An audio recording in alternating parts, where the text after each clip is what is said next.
Welcome back. In this lecture, we will continue to examine predator-prey models, and we will focus on understanding the dynamics of the system through the Jacobian, determinant, trace, and eigenvalues. So we'll begin with the Jacobian, then we'll look at a Lotka-Volterra example, then we'll add Lotka-Volterra with carrying capacity. We'll look at another predator-prey model with carrying capacity, and then we'll adapt the SIS model to the Lotka-Volterra model.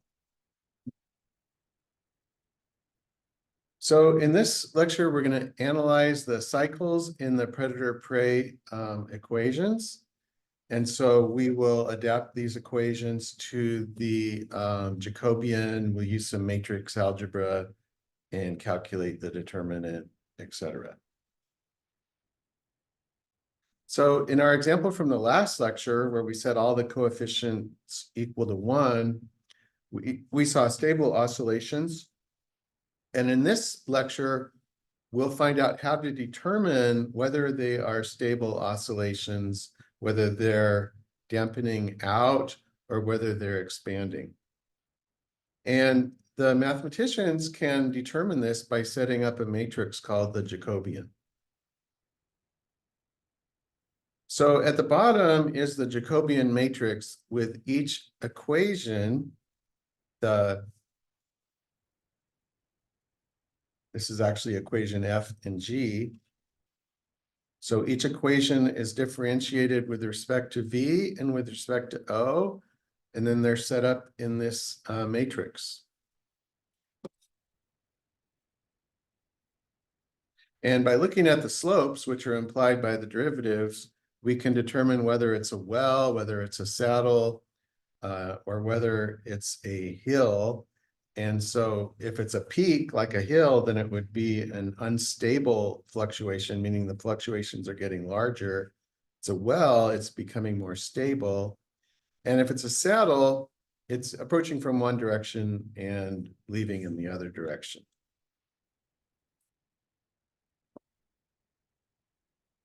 So we need to calculate the trace and the determinant for the Jacobian. And the trace is the sum of these diagonal terms.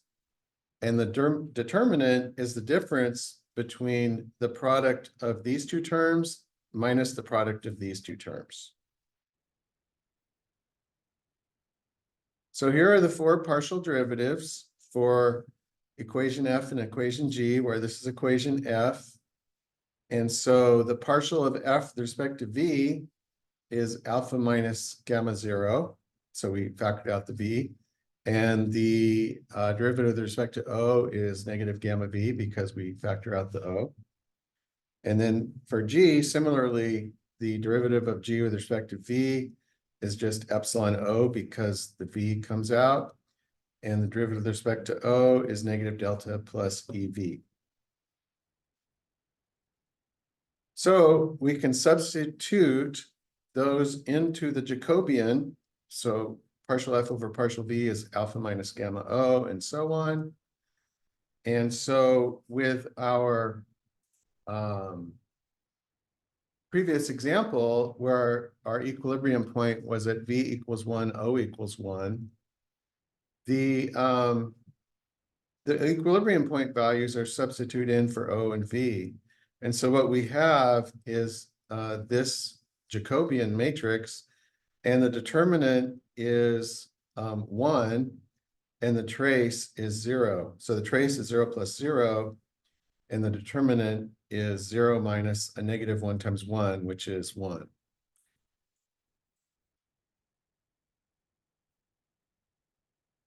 So based on the values of the determinant and the trace, we can find out what type of behavior we will have, and this is called the trace determinant plane. And so, for example, we had D equals 1, T equals 0. Well, D is in this direction, determinant of A, and trace is in this direction. So our trace is 0, so it's actually right here. And our determinant is 1, and actually, it matters how high it is above the axis, but all that really matters is whether it's above this parabola. So if it's above this parabola, it's a fluctuating system, whether it's stable, where it's dampening out, a center, meaning the fluctuations remain constant. No matter where we start, we come back to the beginning every cycle. Or unstable, the fluctuations are getting larger. And also there's a saddle here if the determinant is negative and the trace is close to zero. Or we have a line of stable fixed points or unstable fixed points. But mostly we're going to be up in this space because we have fluctuating populations. But we will have a few cases where we might be closer over to here. But the way to determine whether it's just a sink or whether it's going to gradually converge to the equilibrium point is whether it's above this parabola. And the parabola is defined by the determinant equals 1/4 the trace squared. Okay, so what I've done is you saw the code for calculating the behavior in the loop in the last lecture. And you saw that we used delta, epsilon, alpha, and gamma, and we set them all equal to 1 before. But now in the code, we can automatically calculate the equilibrium point as delta over epsilon. For V, the O equilibrium point is alpha over gamma. And then the upper left is alpha minus gamma O equilibrium. Upper right is negative gamma times V equilibrium. Lower left is epsilon times O equilibrium. And lower right is negative delta plus V equilibrium times epsilon. And then the determinant is the upper left times the lower right minus the upper right times the lower left. And the trace is the upper left plus the lower right.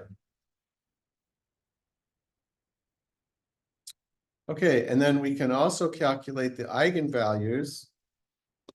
And we will discuss them later in the presentation, but they're calculated based on the characteristic polynomial for the 2x2 matrix, which is the trace plus the square root of t squared minus 4d over 2, because it's a second order polynomial solution.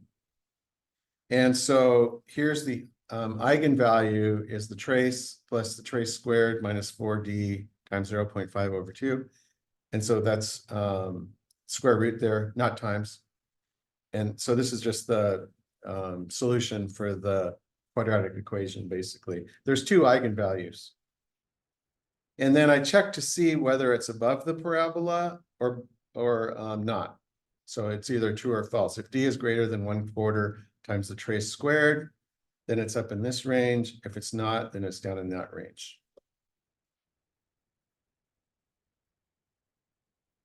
Okay, and then I have a bunch of if-then statements, which you can add into your code that are based on where we are in here. Like if the determinant's greater than 0 and the trace is positive, then we're in this unstable zone. If the determinant is positive and the trace is negative, then we're down in here. But we also check to see whether we're above the parabola. So you can look at all these points, but I suggest you add it to your code, because then it'll just automatically tell you whether your point is a sink, like stable, a repeller, or as a center. And let's just go over those. So this is what's called a center, where the trace is 0, the fluctuations remain the same. This is the stable, where the fluctuations become larger or smaller, dampen out. This is unstable, where the fluctuations become larger. And then I also check to see whether we're down in this region, this region, this region, or this region and this region. So these are, I think, all the possibilities. Okay, and then I have some print statements to print whether, first I print the matrix. I just say upper left, upper right, and then /n is the return, then lower left, lower right. and I print the determinant, which is 1, the trace is 0. So that, again, that's right here, it's a center. And then I print the eigenvalues also. So the eigenvalues, as you can see, this is basically 0 times 10 to the negative 17th plus 1j, which means it's an imaginary number. And if both eigenvalues are imaginary numbers, then it is a fluctuating system, as in this range. But it says that the point is a center because the determinant is 1 and the trace is 0. Okay, and then we can find the eigenvalues, and those are based on what's called the linear transformation of a matrix. So a 2 by 2 matrix like this is a linear transformation. And the eigenvalues specify the behavior of the linear transformation. And basically, they're the degree of expansion that takes place by the linear transformation. And the eigenvalues are found by subtracting the eigenvalues times the identity matrix from the matrix A, which is this matrix. So here's the eigenvalues times the identity matrix and setting it equal to 0. And we can actually find the eigenvalues by taking the determinant and the trace of the system. So if we multiply this out, we get this, but then we can substitute in the trace for A plus D and the determinant for AD minus BC. So then we get that the determinant is lambda squared minus T lambda, trace lambda plus determinant. And then we can solve for lambda. Remember, this is the second order polynomial or the quadratic equation. We can solve for lambda with the solution to the quadratic equation. So then the first eigenvalue is T plus what's in the square root divided by 2. And the second eigenvalue is T minus what's in the square root divided by 2. So that's where we come up with this. And it automatically prints out if it's an imaginary number. Okay, so let's look at the equilibrium point 0, 0. We already looked at the equilibrium point 1, 1. And in this case, we have O and V are zeros. So we end up with this Jacobian. And so 1 and negative 1, the determinant would be negative 1, because it's 1 times negative 1 minus 0. And the trace is 0 because it's just 1 plus negative 1. And so that's a saddle, if you remember. If the determinant is negative and the trace is 0, that's down in here. Determinant is negative and the trace here is 0. So that's a saddle. And what happens with a saddle is it approaches from one direction and then leaves in another direction. So there's different slopes coming in one way and going the other way. And that follows the same direction as the general circulation of this system. Okay, so let's simulate with numbers that would reflect a real population. And so alpha in this case is 0.06, gamma is 0.001, delta is 0.02, epsilon 0.0002. And I'm going to start with 40 L's and 40 vols. And so this is the result. Again, my determinant is positive, my trace is 0. So I have constant fluctuations and it's a circle or a center. The equilibrium point is a center, comes back to the beginning where you started. The eigenvalues are imaginary. And so that's a fluctuating system, you know that.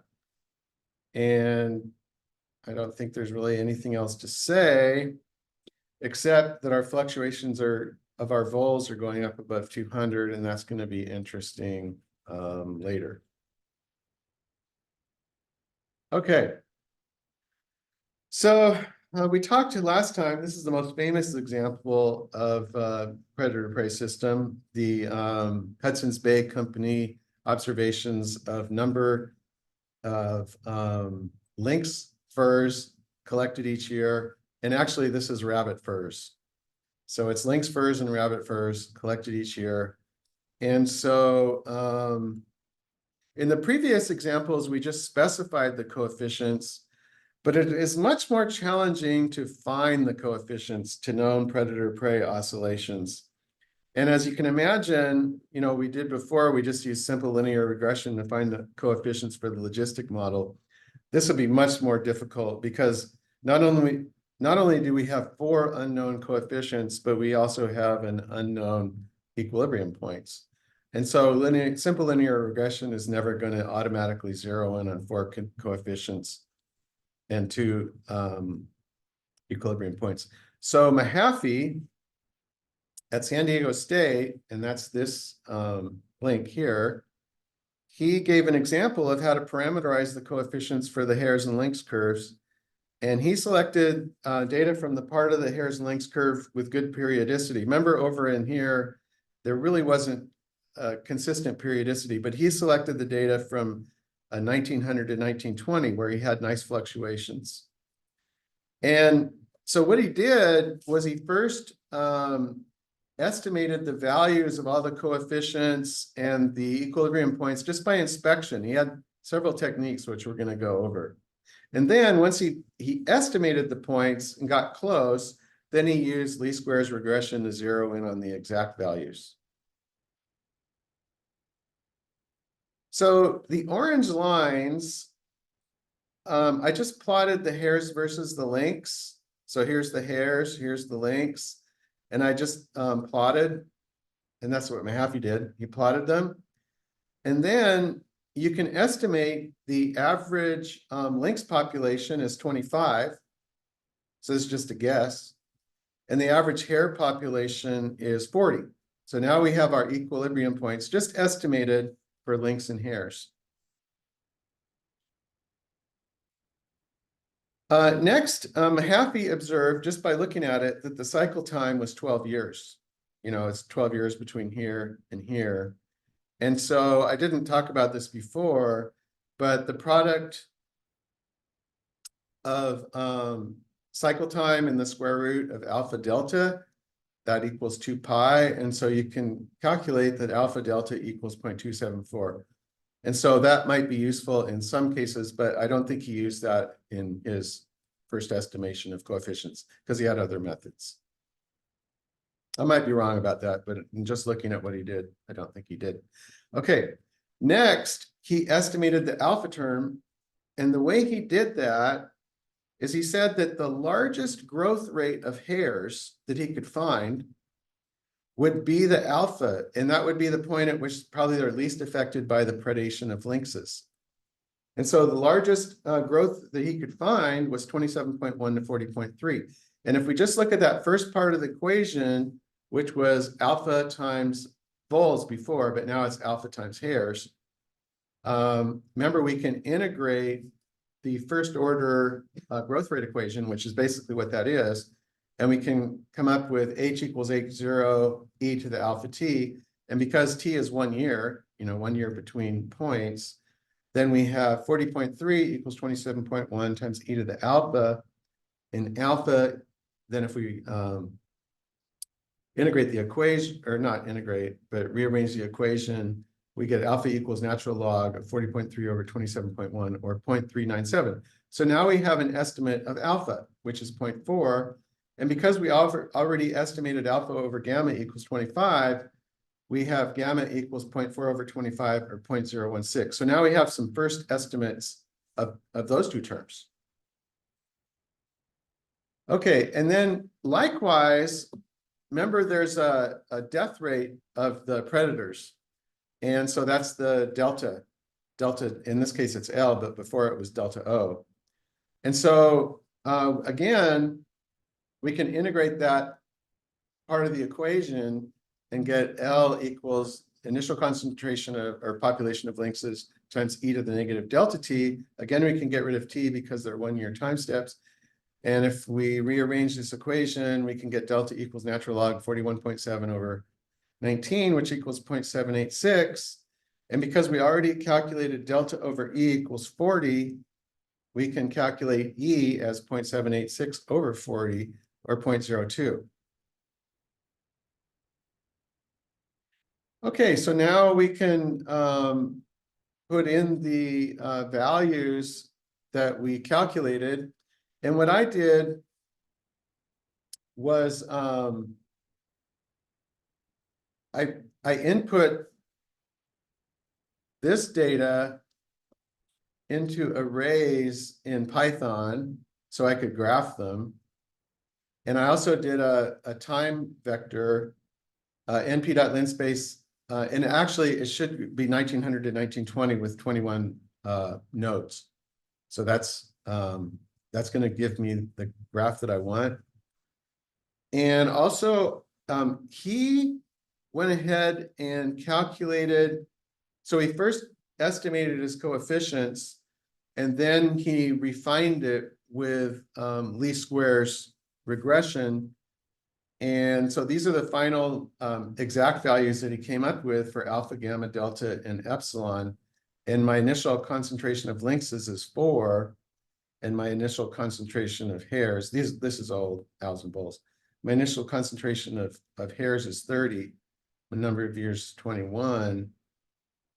And then I could plot both of them in the same graph by setting up a time vector for the calculation in the for loop, and likewise for the lynxes, and then using that t data vector versus the 21 points here to calculate the original hare data and lynx data. And likewise, I could calculate the hares versus the lynxes as calculated by the model, and then the hare versus the hare data and the lynx data. Okay, so what you can see is the dashed lines are the original hare and lynx population numbers. And then the solid lines are the model. And you can see that it came very close to the observed behavior. And so it's interesting. The determinant, again, is positive, and the trace is really close to 0. Okay, so this is going to be a constant fluctuation because the trace is 10 to the negative 16th. Also, we can see that the eigenvalues again are imaginary, so that also indicates fluctuations. And I already showed you this graph down here, where this is the calculated curve, and then these are the observed data in orange. Also, well, it's officially classified as a repeller unstable because the trace is greater than 0, but it's so close to 0 that the fluctuations are fairly constant. But I did go out, I don't know, 1,000 years. And because the trace is slightly greater than 0, or possibly due to numerical error, the fluctuations increase. I'm not sure if it's numerical error or a slightly greater than 0 trace. I imagine it's numerical error. But I think I did go down to 0.001 time steps. And so I still think it's numerical error, though. That trace is so small, I don't think it's really should be increased.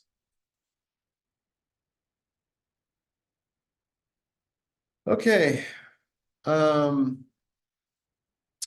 think we should skip this. All right.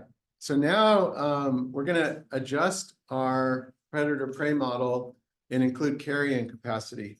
So remember before we just had alpha times v, which is the growth rate, minus gamma times O times v, which is the death rate due to owls, the interaction of owls and bulls. Well, now we're going to add 1 plus v over k, which is the logistic model, to the equation. And if we let b equal alpha over k, then our equation becomes alpha v minus beta v squared minus gamma ov. And then we can factor out the v if we want to find the null cline. Okay, so the interesting thing is that the null cline is not horizontal anymore, but it's sloped, because when v equals 0, O equals alpha over gamma. And when O equals 0, V is delta over epsilon, or I think alpha over beta. Yeah, here. And so the line is sloped. And we also have a complicated equilibrium point equation where the V position is still delta over epsilon here. So the L's equation hasn't changed, but the V term is delta over epsilon, but the alpha equilibrium point is alpha over gamma minus beta over gamma times delta over epsilon.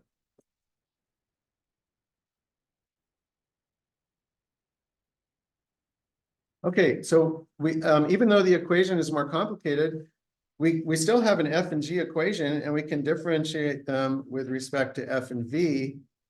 So we have the derivative of V with respect to, or F with respect to V is alpha minus beta V minus gamma O.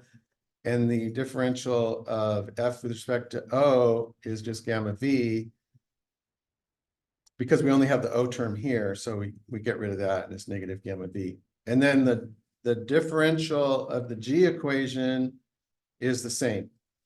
So now we have this extra long term here in the upper left of the Jacobian. So the only thing that really needs to change is that we change the upper left term in the Jacobian. And so we can run this with alpha, gamma, delta, and then beta equals alpha over k, and then epsilon equals 0.0002. So this is the same curve that we had before. And remember, before it was like this, and our vols were fluctuating above 200.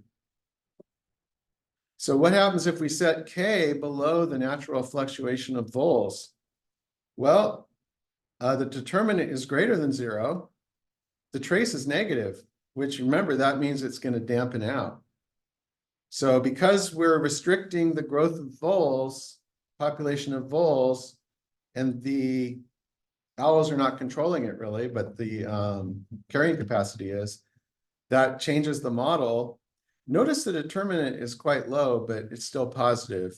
So this is a fluctuating system, but it's dampening out. And so the fluctuations are getting smaller. As it turns out, it gets smaller very quickly, like within one fluctuation. But it does dampen out.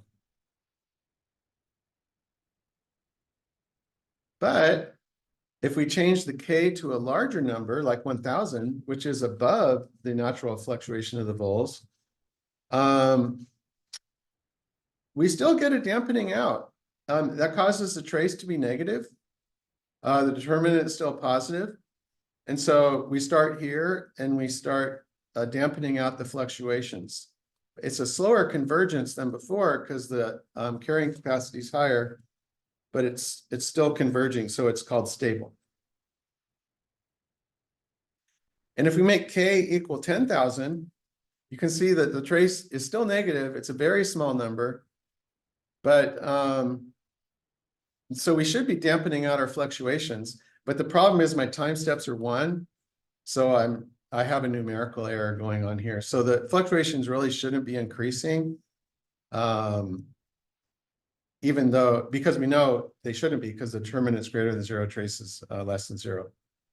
But if we change the dt to 0.1, the time step to 0.1, then our fluctuations dampen out, as the theory indicates. That's why it's really important to look at the theory on these things, to just notice whether you have a numerical error or not. Okay, I wanted to briefly show you a more complex predator-prey model. The Halling-Tanner model includes carrying capacity here. And instead of voles and owls, we have X and Y, okay? So we're getting more and more into math. Mathematicians love these models, Halling-Tanner model. And what they're mostly interested in is analyzing the stability and those sorts of things.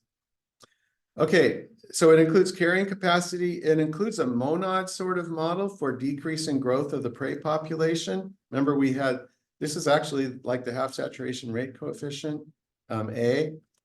It's A is the number of prey to achieve half of Q. So we have that. So we have the carrying capacity here. We have a reduction due to a monad type model here. And then the equation for the growth of the predators is based on the N, which is the measure of food quality that the prey provides for conversion to predator burst. So this is slightly modified from what we've had before too. And there's many papers on the Halling-Tanner model if you're interested in more results on this. But anyway, I plugged in the, this equation into my Euler method and this equation, and you should be able to get a graph that looks like this. So we don't have oscillations. I didn't bother checking the trace and the determinant on this one. I probably should have, but I think it would have shown that it's not a fluctuating system, but it's looks like a source. So the population is increasing, but then it actually decreases. The population of the predators is slowly increasing, and so I guess that decreases the prey population eventually. So this would be fun for mathematicians, I'm sure. Okay, the last topic is that we can adapt the SIS model with bursts of susceptible and death rate of infectives to the Lotka-Volterra predator-prey format, where the susceptibles are the prey and the infectives are the predators, which I often think about as I'm listening to people coughing next to me. I feel like they're predators. The one difference is the alpha term is the same for both the decrease in the susceptibles and the increase of the infectives. But then we have a death rate term for the infectives, so they're actually dying off. And also we have birth of susceptibles. So I guess this is a long-term model where susceptibles can actually replace their population with births. Okay, so in this case, if we set alpha is 0.005, gamma is 0.02, epsilon is 0.05, and our initial populations are 10 and 18, the determinant is positive and the trace is positive, which means our fluctuations should slightly increase over time. And that's the unstable side, and it's not dampening out. And so anyway, this agrees also with the theory.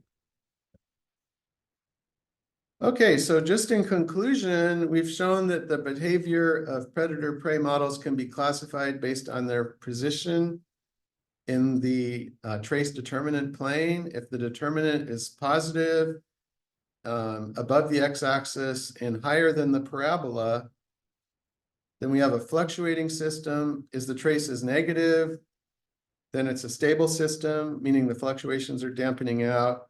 If the trace is zero, it's a center, meaning the fluctuations are remaining constant. If the trace is positive, it's an unstable system, meaning the fluctuations are increasing. Then if the determinant's negative, trace is zero, we have a saddle. And then we have these other situations out here, which we really didn't look at. We'll see you next time.